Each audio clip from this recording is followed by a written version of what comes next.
তৈরি হওয়া যাক। আচ্ছা, তোমরা কে কবে প্রথম শাড়ি পরেছো বলো তো? মনে আছে কি? আমার কিন্তু মনে আছে। আমি প্রথম শাড়ি পরি তখন আমার 3 বছর বয়স। মানে আমি পরিনি, মা পরিয়ে দিয়েছিল সরস্বতী পুজোয়। সেই থেকে আমার শাড়ি পরা শুরু, আজও চলছে।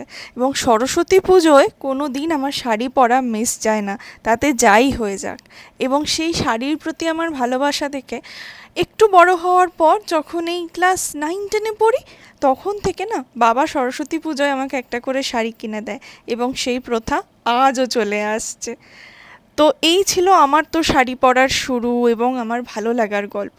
তোমাদেরটা কবে জানাবে? অবশ্যই কমেন্ট করে জানিও। আর কী কী শাড়ি পরতে ভালোবাসো সেটাও জানিও। লুকটা কেমন লাগলো সেটা না বলে চলে গেলে কি হবে? কমেন্ট করতে ভুলো না।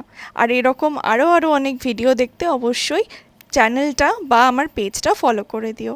বাই।